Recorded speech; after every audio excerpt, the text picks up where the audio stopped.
형제 설교는 사실 처음이죠, 목사님. 레드모 성교사님 계실 때는 한 번씩 했습니다. 왜냐하면 너무 사람이 없어서. 목사님께서 너무 힘드시니까 그냥 한 번씩 맡기신 적이 있으시거든요. 네, 그 이후로 형제 설교는 처음입니다. 주제를 정하다 보니까 이게 지금 목사님께서 그 요한계시록을 지금 오후에는 하고 계시고, 요한계시록은 우리 휴거에 대한 복된 소망까지 포함하고 있는데, 그러면 우리는 이 세상에 살 때 어떻게 살아야 안심하고 살 수 있을까? 일단 구원은 받았는데, 그것 때문에 이 주제를 정했습니다. 우리를 그리스도와 묶어주는 진리의 사슬이라고 하는 제목을 정했는데요. 로마서 5장 1절에서 11절 잠깐 보시겠습니다. 로마서 5장 1절에서 11절까지입니다. 1절 제가 읽고 교독하겠습니다. 그러므로 우리가 믿음으로 의롭게 되어 우리 주 예수 그리스도를 통해 하나님과의 화평을 누리는도다.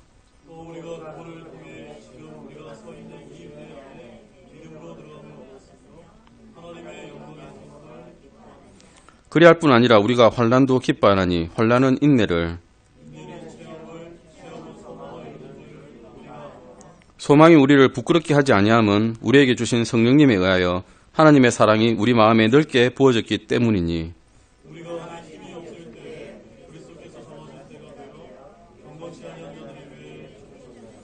의로운 사람을 위해 죽으려는 자가 거의 없고 선한 사람을 위해 감히 죽고자 하는 자가 혹 있거니와.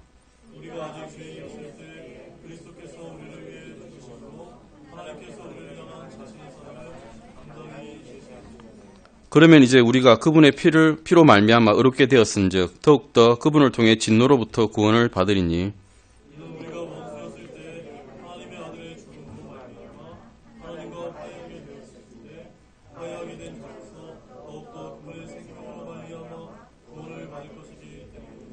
그러할 뿐 아니라 우리가 우리 주 예수 그리스도로 말미암아 이제 속죄를 받았으며 그분을 통해 또한 하나님을 기뻐하느니라.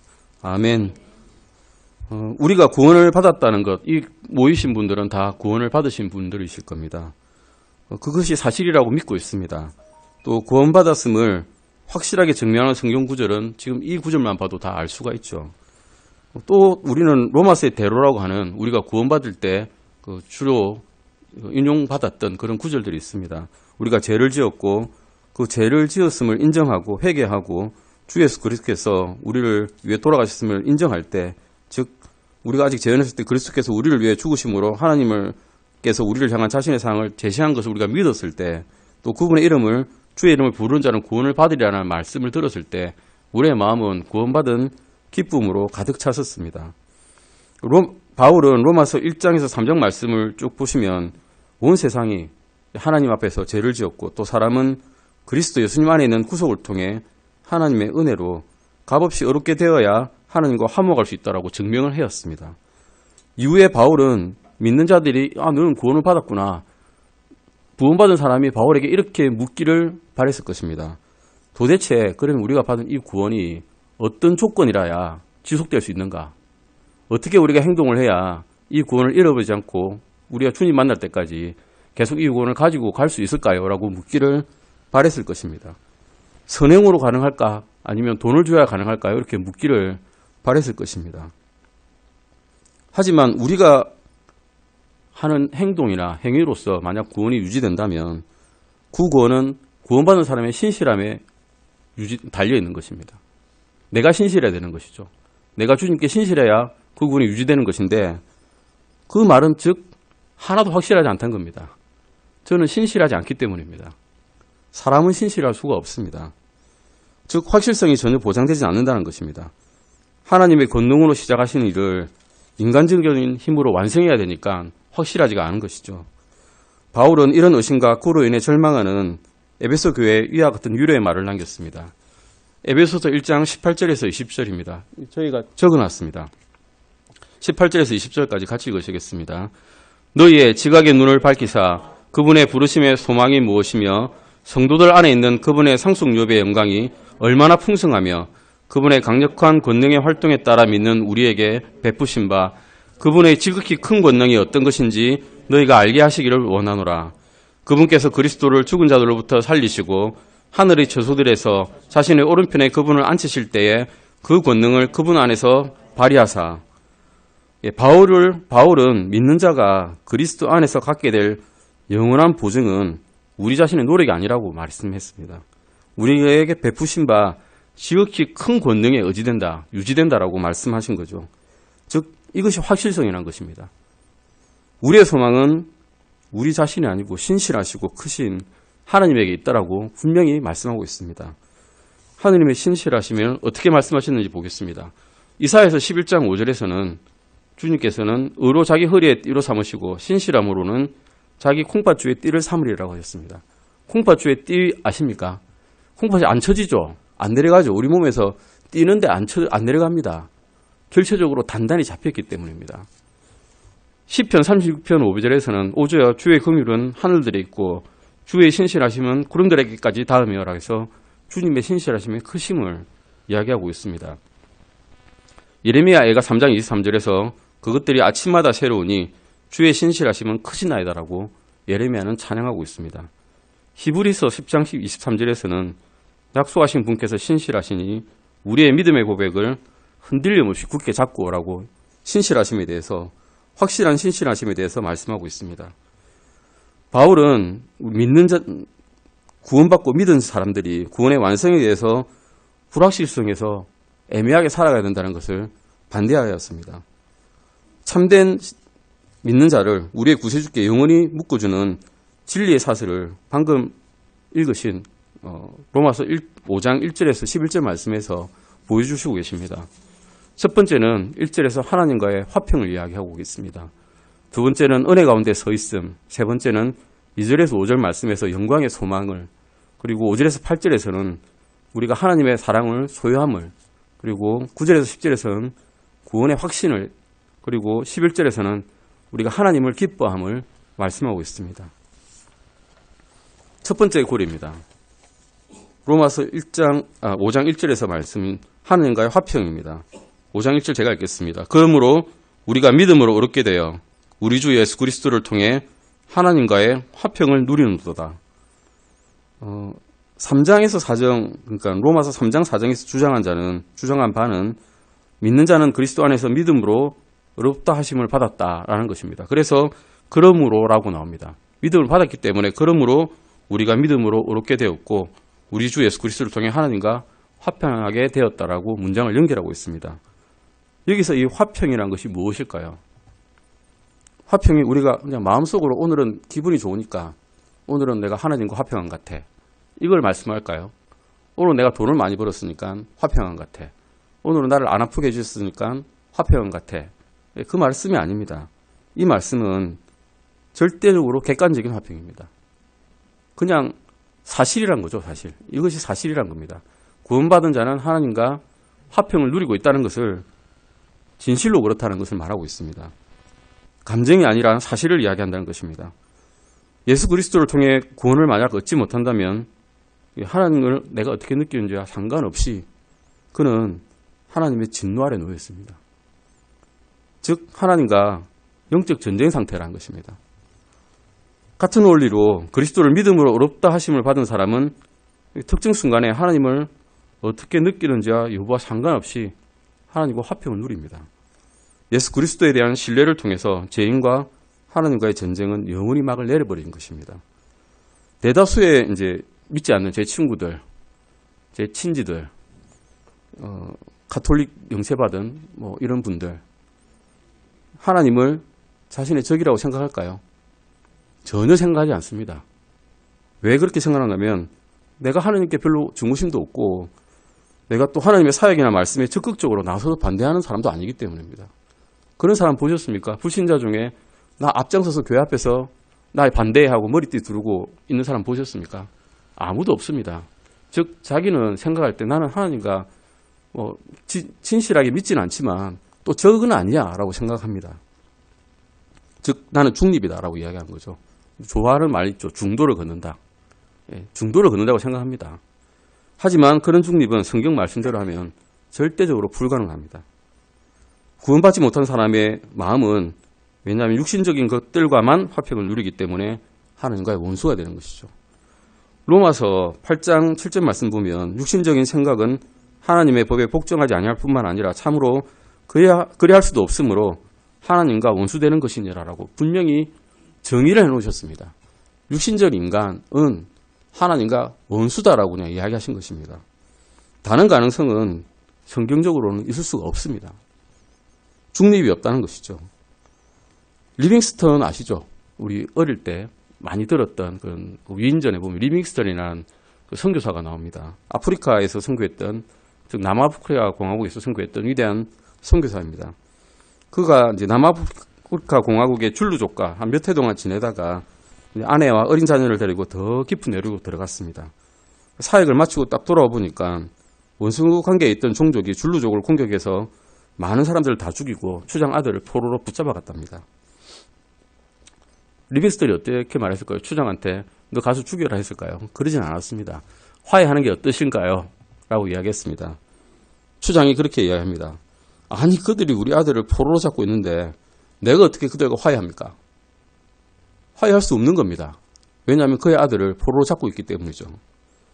이 이야기를 인용해 볼 때 히브리서 10장 29절 말씀 보시면 그 하나님의 아들을 발로 밟고 자기를 거룩히 구별한 언약의 피를 거룩하지 아니한 것으로 여기며 은혜의 영께 무례히 행한 자가 당연히 받을 것으로 생각되는 형벌은 얼마나 더 극심하겠느냐라는 말씀은 엄중하게 다가옵니다. 하나님의 아들을 인정하지 않고 믿지 않는 자는 하나님의 아들을 발로 밟고 있는 것이죠. 그러면 어떻게 되겠습니까? 하나님께서 보시기에 그건 원수입니다. 그냥 내 아들을 발로 밟은 원수란 거죠. 하나님은 사악한 자를 향하여 날마다 분노하신다라고 시편에서 7편 11절에서 말씀하고 계십니다. 날마다 분노하시는 겁니다. 주 예수 그리스도를 믿지 않는 자를 향해서 보실 때마다 날마다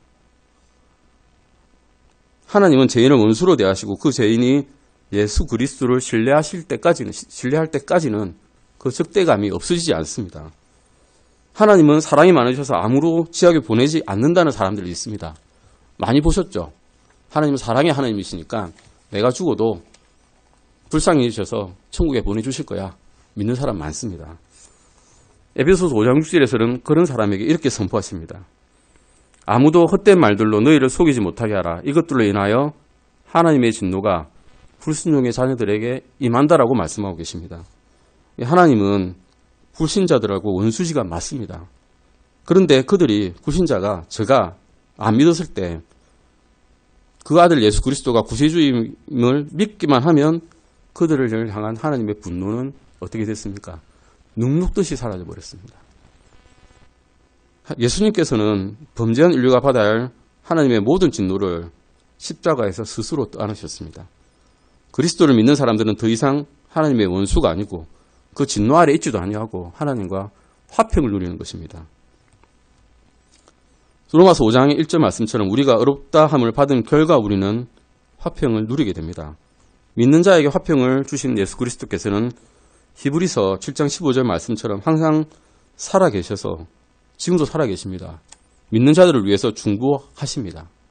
그래서 그 화평은 번복되지 않습니다. 또한 영속적입니다. 절대 없어지지 않는 화평이라는 것입니다. 주님은 그분께 속한 사람들에게 히브리서 8장 12절 말씀, 이런 복된 말씀을 하셨습니다. 같이 읽으시겠습니다. 내가 그들의 불의에 대하여 긍휼을 베풀고 다시는 그들의 죄들과 그들의 불법을 기억하지 아니하리라. 아멘. 사람이 회개하는 믿음으로 예수 그리스도를 받아들이게만 하면 그리스도께서는 친히 그 사람과 우리 하나님 사이에 영원한 화평을 세우시는 것입니다. 예수 그리스도께서는 믿는 자에게 화평을 주실 뿐만 아니라 예수 그리스도께서 직접 화평이 되십니다. 에베소서 2장 14절 같이 한번 읽어보시겠습니다. 그분은 우리의 화평이시니라. 그분께서 둘을 하나로 만드사 우리 사이에 중간 분리벽을 허무시고,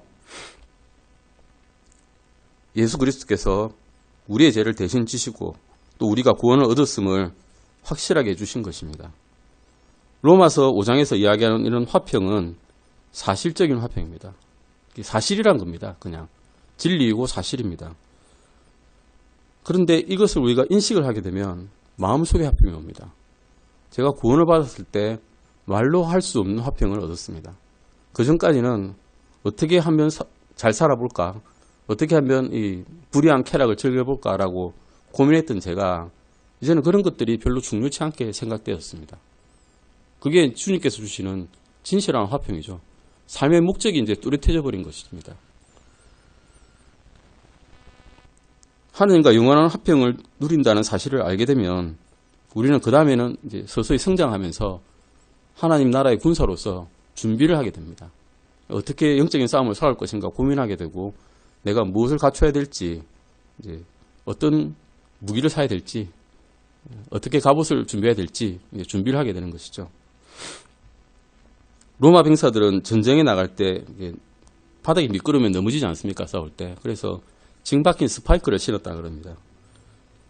이제 우리는 하나님이 우리 편임을 알기에 구원의 불확실성 때문에 영적으로 미끌미끌하거나 정서적으로 넘어지지 않도록 할 수 있는 이런 화평을 선물로 받은 것입니다. 다음은 두 번째 고리입니다. 로마서 5장 2절 다시 한번 읽어보시겠습니다. 로마서 5장 2절입니다. 또 우리가 그분을 통해 지금 우리가 서 있는 이 은혜 안에 믿음으로 들어감을 얻었으며 하나님의 영광의 소망을 기뻐하느니라. 두 번째 고리는 은혜로 얻은 확실한 지위입니다. 우리의 영적인 상태는 지금 하느님 아들의 우편에 안침받았다라고 에베소서에서 분명히 말씀해 주시고 계십니다. 믿는 그 순간 몸은 여기 있지만 우리의 영적인 지위는 하느님 우편에 있는 것입니다.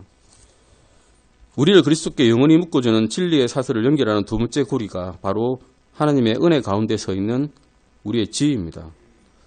우리 구약시대를 한번 생각해 봅시다. 유대인들은 하나님을 직접 대면하면 어떻게 되었을까요? 죽었습니다. 모세도 하나님의 존전을 보고 죽을까 두려워했고요. 이사야도 하나님을 보고 내가 이제 죽게 되었다. 나의 입술이 부정하다라고 외칠 수밖에 없었습니다. 왜냐하면 하나님의 존재는 너무나 의롭기 때문에 그 앞에선 자신은 너무나 보잘것없고 너무나 죄인임을 자각할 수밖에 없었기 때문입니다. 하나님의 얼굴을 직접 보는 것은 그냥 죽음이었고요. 성소를 지었습니다. 근데 성소를 짓고 난 다음에 또 직접 하나님께 모든 백성이 나갈 수가 없었죠. 한계선을 정했습니다. 이방인들은 바깥들까지, 유대인 여자들은 여인의 뜰까지, 남자들과 제사장들에게도 각각 허용된 구역까지만 갈 수 있었습니다. 대제사장만 하나님의 거룩한 임재를 나타내시는 지성소에 들어갈 수 있었지만 그것도 공식적으로는 속죄제를 드리는 1년에 딱 한 번, 매우 짧은 시간만 가능했습니다. 대제사장이라 해도 조심하지 않으면, 즉 준비되어 있지 않고 정결하지 않으면 목숨을 잃을 수 있었습니다. 대제사장은 특수한 옷을 입었는데요. 어떤 옷을 입었는가 하면 종 달린 옷입니다.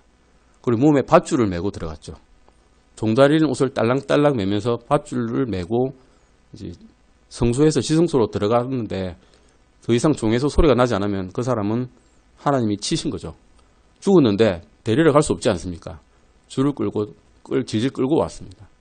그래야 다시 자기들이 끄는 사람들이 안 죽으니까요. 종소리가 멈추면 사람들은 하나님이 그 사람을 치셨구나. 그 사람이 죄를 짓고 고백도 하지 않고 들어갔구나 라고 생각했습니다. 하지만 예수 그리스도께서 죽으심으로 하나님과의 단절은 이제 끝나버렸습니다. 예수님께서 스스로 속죄제의 희생제물이 되어주셔서 유대인이나 이방인이나 구별 없이 예수 그리스도의 대속함을 믿는 모든 사람들이 하나님 아버지께 나아갈 수 있게 되었습니다.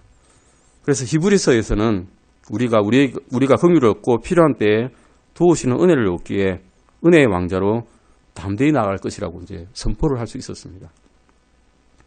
예전에 대사장은 담대하게 못 나갔을 거예요. 혹시라도 지은 죄가 있으면 오늘 죽을 텐데 조마조마한 마음으로 나갈 수 있을 겁니다. 오늘 우리가 기도 드릴 때 하나님 아버지께 담대하게 기도를 드릴 수 있는 것은 주 예수 그리스도께서 우리의 죄를 이미 속해 주셨다는 강한 믿음이 있기 때문입니다. 아멘. 히브리서 10장 19절에서 22절 보시겠습니다. 같이 읽으시겠습니다.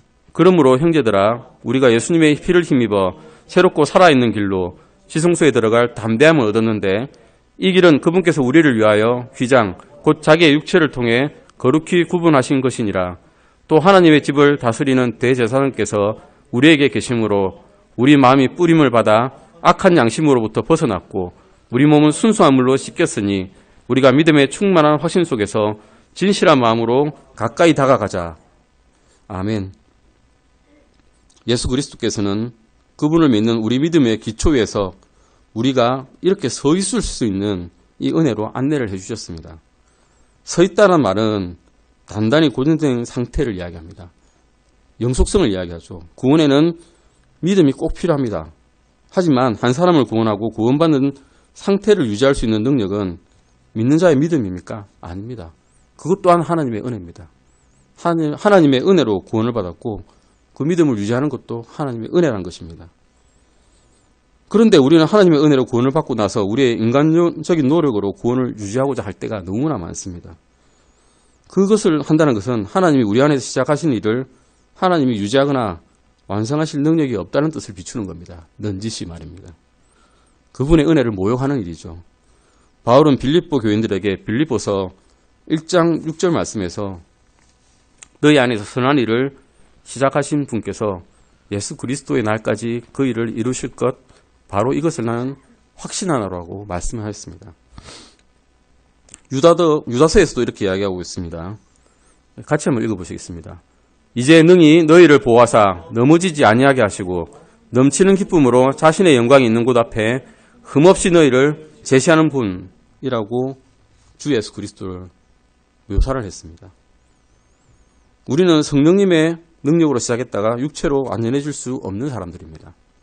성령님의 능력으로 시작했고 지속도 성령님의 능력이고 휴고도 예수님께서 불러주심으로써 되는 것이죠.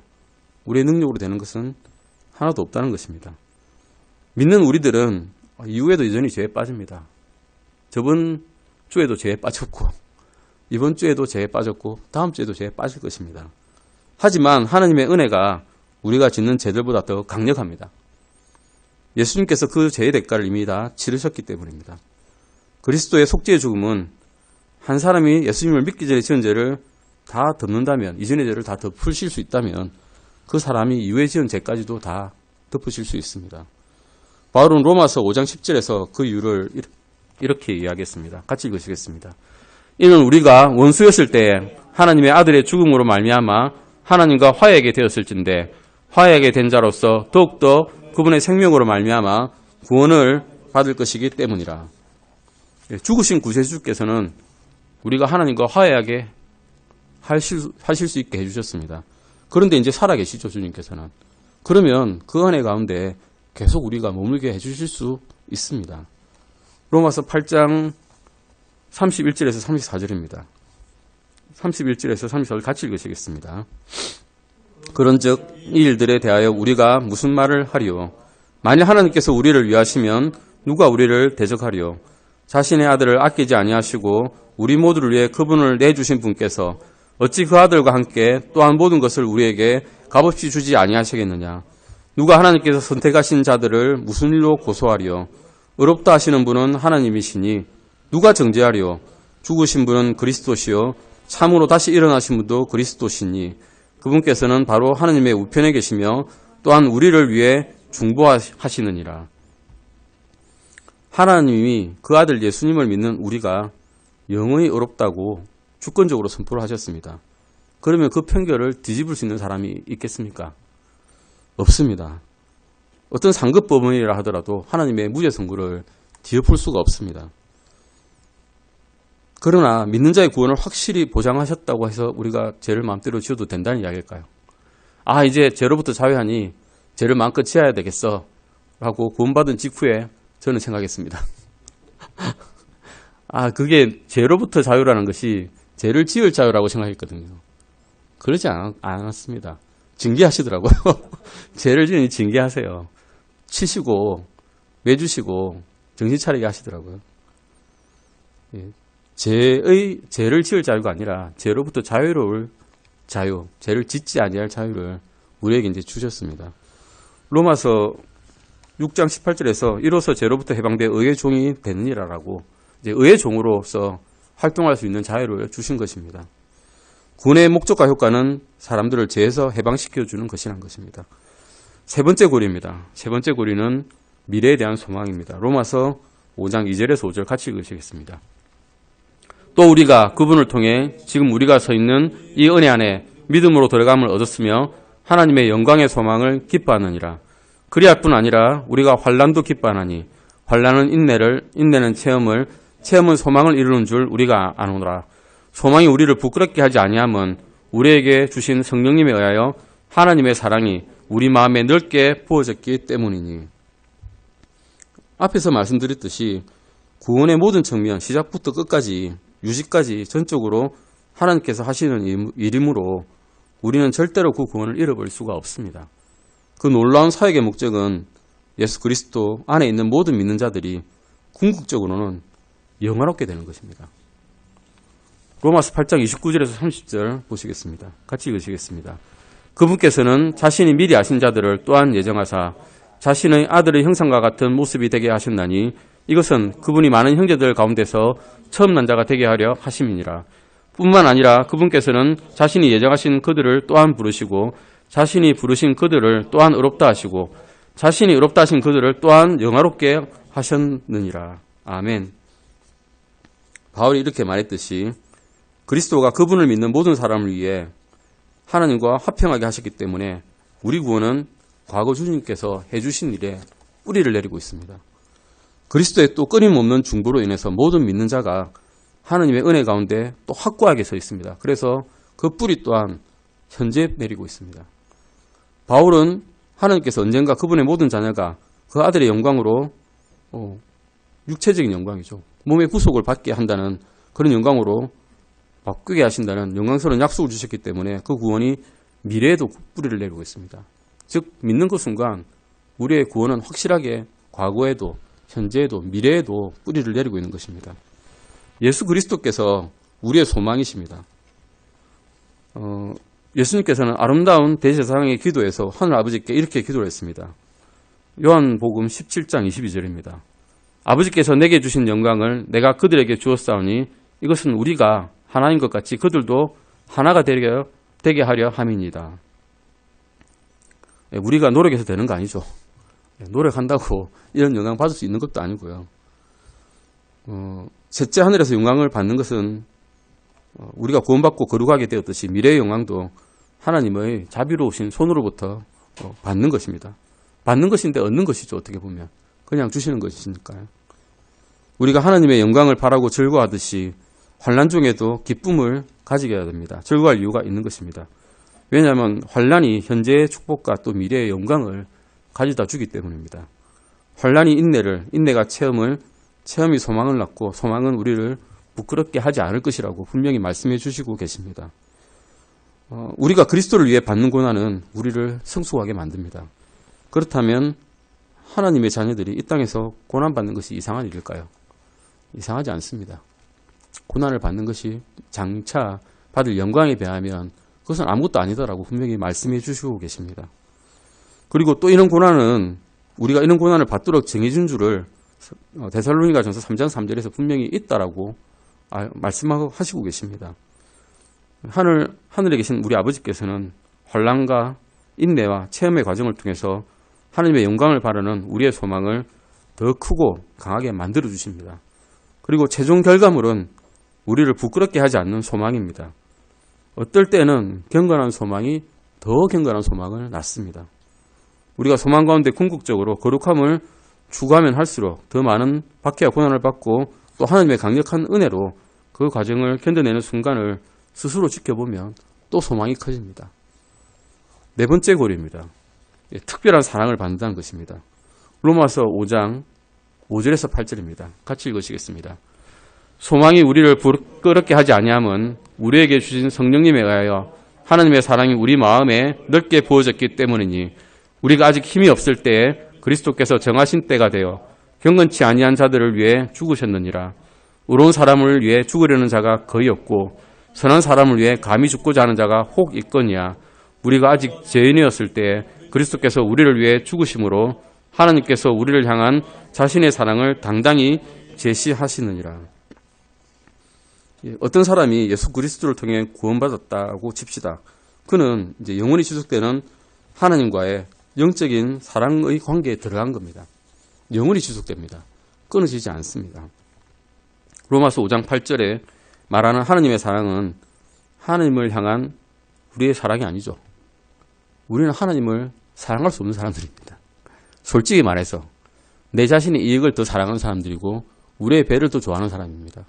하지만 이 사랑은 하나님의 우리를 향한 사랑입니다. 하나님께서는 죄 많고 타락하고 반역한 인류를 요한복음 3장 16절 말씀에서 너무나 사랑하신다고 하셨습니다. 요한복음 3장 16절입니다. 하나님께서 세상을 이처럼 사랑하사 자신의 독생자를 주셨으니 이것은 누구든지 그를 믿는 자는 멸망하지 않고 영존하는 생명을 얻게 하려 하심이라 라고 하셨습니다. 이것은 우리가 감당하기 힘들 정도로 놀라운 말씀입니다. 내가 그 사람을 사랑하지 않는데 그 사람이 나를 너무나 사랑해서 그 아들을 죽게 했다. 상상이 되십니까? 상상이 안 됩니다. 로마서 5장 8절 말씀처럼 우리가 죄인이었을 때도 하나님이 우리를 그토록 사랑하셨다고 합니다. 그런데 이제 하나님의 자녀가 되었습니다. 얼마나 더 사랑해 주시겠습니까? 로마서 5장 5절 말씀 보시면 소망이 우리를 부끄럽게 하지 아니하면 우리에게 주신 성령님에 의하여 하나님의 사랑이 우리 마음에 넓게 부어졌다고 하십니다. 예, 부어졌다는 말씀이 어떤 말씀인지 아시죠? 부어본 분은 다 아실 겁니다. 우리 부을 때 계란컵 재고 1mm 1mm씩 붓습니까? 그냥 확 부어버립니다. 청량이 힘들 정도로 많은 사랑을 우리한테 쏟아 부신다는 겁니다. 믿는 자에게는 성령님을 선물로 주신 것은 우리를 향한 하나님의 사랑을 보여주시는 놀라운 증거입니다. 하나님은 그분이 사랑하지 않는 사람들 안에서는 거하지 않으십니다. 하나님의 자녀들이 하나님을 진정으로 사랑할 수 있는 것도 그들 가운데 있는, 우리 가운데 있는 성령님 덕분입니다. 사실은 우리에게 사람이 없거든요. 사랑할 수 있는 능력 가진 사람이 없습니다. 성령님 덕분에 우리가 하나님을 사랑할 수 있고 예수님을 사랑할 수 있는 것입니다. 예수님께서는 제자들에게 성령님에 대해서 요한복음 7장 38절 말씀처럼 이야기하셨습니다. 같이 읽으시겠습니다. 나를 믿는 자는 성경 기록이 말한 것 같이 그의 배에서 생수의 강들이 흘러나오느리라 하시니라. 이 축복의 강이 우리에게서 흘러나올 수 있는 유일한 이유는 하나님이 우리 안에 쏟아 부어주신 사랑의 축복 때문입니다. 덕분입니다. 사실은. 우리가 죄에서 벗어날 힘도 또 죽음에서 벗어날 힘도 사탄을 대적할 힘도 어떤 식으로든 하나님을 기쁘시게 할 힘도 없었을 때 하나님께서는 놀랍게도 그 아들을 보내어서 우리 대신 죽게 하셨습니다. 우리의 사랑을 한번 생각해 볼까요? 우리는 우리를 사랑하는 사람을 사랑합니다. 안 그렇습니까? 나를 미워하는 사람을 사랑하시는 분 계십니까? 여기에. 저는 저를 좋아하는 사람을 좋아합니다. 저를 싫어하는 사람을 싫어합니다. 사람은 그렇죠. 예, 사람은 그렇습니다. 그런데 우리는 가끔 하나님께도 동일한 사랑을 기대합니다. 우리가 좀 착하게 살면 또 하나님을 많이 사랑하면 그분이 사랑해 주시는 게 더 좋아지실 거야.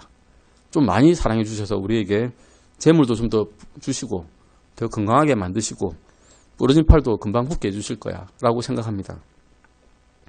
하지만 하나님의 무한하신 사랑은 경건하지 않은 자들, 즉 불의하고 사랑받을 자격이 전혀 없는 인류를 대신해 죽으신 그리스도에게서 가장 뚜렷하게 나타납니다.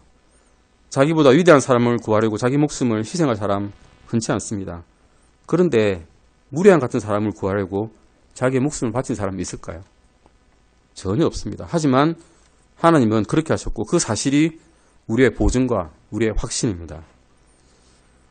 구원받은 우리는 이전의 형편없는 모습으로 절대 돌아갈 수가 없습니다. 그런데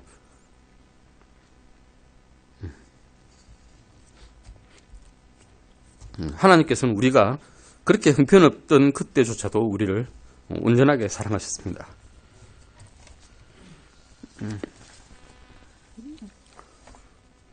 다섯 번째 글입니다. 우리 로마서 쭉 보고 있습니다. 로마서 5장 9절에서 10절 읽으시겠습니다. 로마서 5장 9절에서 10절입니다. 같이 읽으시겠습니다. 그러면 이제 우리가 그분의 피로 말미암아 의롭게 되었은즉 더욱더 그분을 통해 진노로부터 구원을 받으리니 이는 우리가 원수였을 때에 하나님의 아들의 죽음으로 말미암아 하나님과 화해하게 되었을진데 화해하게 된 자로서 더욱더 그분의 생명으로 말미암아 구원을 받을 것이기 때문이라. 아멘. 이 말씀은 우리가 하나님의 심판에서 구원을 받았다는 확신입니다. 애초에 우리를 구원하실 능력과 의지가 하나님께 있으셨다면 그 구원을 유지하실 능력과 의지 또한 주님께서 가지고 계십니다. 구세주는 우리를 죄와 심판에서 구하셨을 뿐만 아니라 그 구원에 대한 불확실과 의심에서도 우리를 구하셨습니다. 하나님께서 죄와 죽음, 미래의 심판에서 우리를 구원하셨다는 사실을 이미 확실하게 하셨는데 현재 우리의 영적 생명은 위기에 처할 수가 없는 것입니다. 하나님이 그리스도의 과거와 미래의 구원을 보장하셨는데 그 중간에 서 있는 우리가 위기에 처할 수 있겠습니까? 중간에 구원을 잃어버릴 수 있겠습니까? 그럴 수는 없습니다. 우리가 처음 구원받았을 때도 죄는 장애물이 아니었습니다. 너는 너무 죄가 많아서 구원받을 수 없어. 없습니다. 그런 거. 주 예수 그리스도를 진실로 믿기만 하면 우리의 죄를 위해서, 나의 죄를 위해서 십자가에 매달리시고 죽으시고 장사 지내시고 사흘 만에 부활하셔서 지금도 하나님 우편에서 우리를 위해 중보하신다는 사실을 마음으로 믿기만 하면 우리의 구원을 확실하게 해주셨습니다.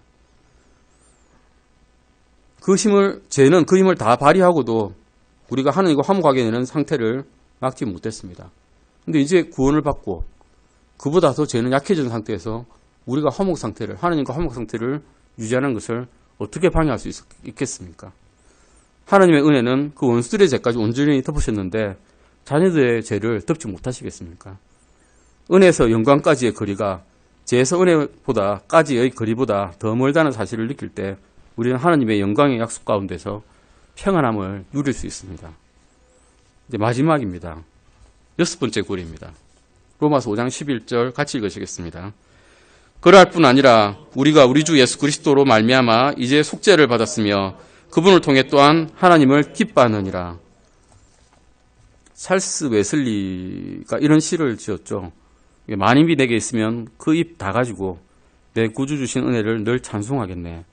은혜로우신 하나님 날 도와주시고 그 크신 영광 늘 입혀 다 알게 하소서. 내 주의 귀한 이름이 날 위로하시고 이 귀에 음악 같으니 참 희락되도다. 내 죄의 권세 깨뜨려 그 결박 푸시고 이 추한 마음을 피로써 곧 정케 하셨네라고 하셨습니다. 이 즐거움은 가장 다정한 증거입니다. 주님께서 우리에게 베풀어 주시는 다정함입니다. 이 거룩한 즐거움은 주관적입니다. 하지만 이 즐거움이 우리가 주님과 교제를 나눌 때 지속적으로 느낄 수 있는 그런 상태가 되었으면 좋겠습니다. 주님께서 이 말씀을 우리 교회가 죄에 있는 환경 내에서 스스로 화평을 누리기를 바라는 마음에서 주셨다고 믿습니다.